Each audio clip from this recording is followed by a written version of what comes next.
আয়াত ৫১ ইন্না নাতমাউ আন ইয়াগফিরা লানা রাব্বুনা খাতায়ানা আন কুন্না আউওয়ালাল মুমিনিন।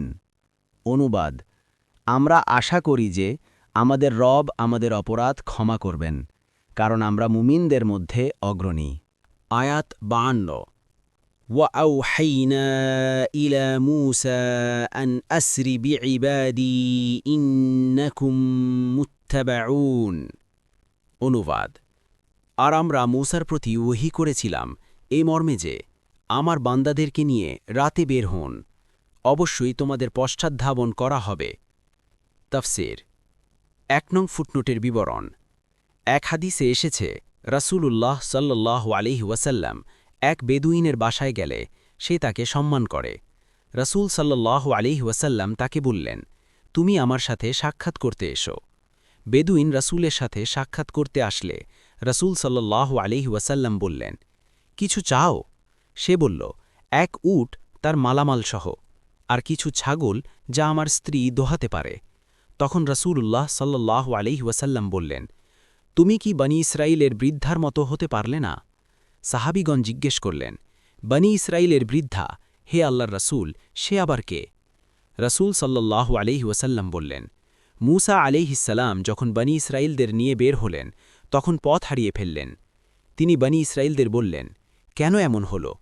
তখন তাদের মাঝে আলেমগণ বললেন, ইউসুফ আলাইহিসসালাম মৃত্যুর পূর্বে বনী ইসরাইল থেকে অঙ্গীকার নিয়েছিলেন যে বনী ইসরাইল মিশর ছেড়ে যাবার সময় অবশ্যই তার কফিনের বাক্স সাথে নিয়ে যাবে, আর যেহেতু তা নেওয়া হয়নি সেহেতু পথ হারিয়ে যাচ্ছে।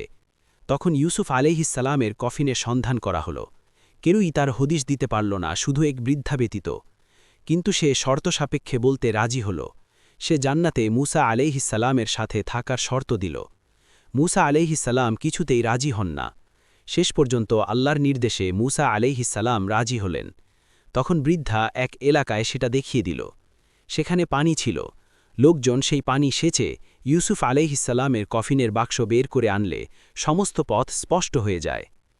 ইবনে হিব্বান ৭২৩, মুস্তাদরাকে হাকিম ২ ৪০৪ থেকে ৪০৫, ৫৭১, ৫৭২। আয়াত ৫৩ فأرسل فرعون في المدائن حاشرين। অনুবাদ: তারপর ফিরাউন শহরে শহরে লোক সংগ্রহকারী পাঠালো।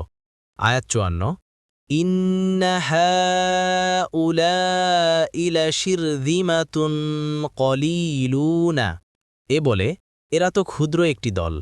আয়াত ৫৫ ওয়াইন্নাহুম লানা লাগাইদুন। অনুবাদ: আর তারা তো আমাদের ক্রোধ উদ্রেক করেছে।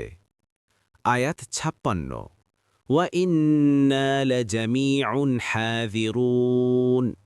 অনুবাদ: আর আমরা তো সবাই সদা সতর্ক।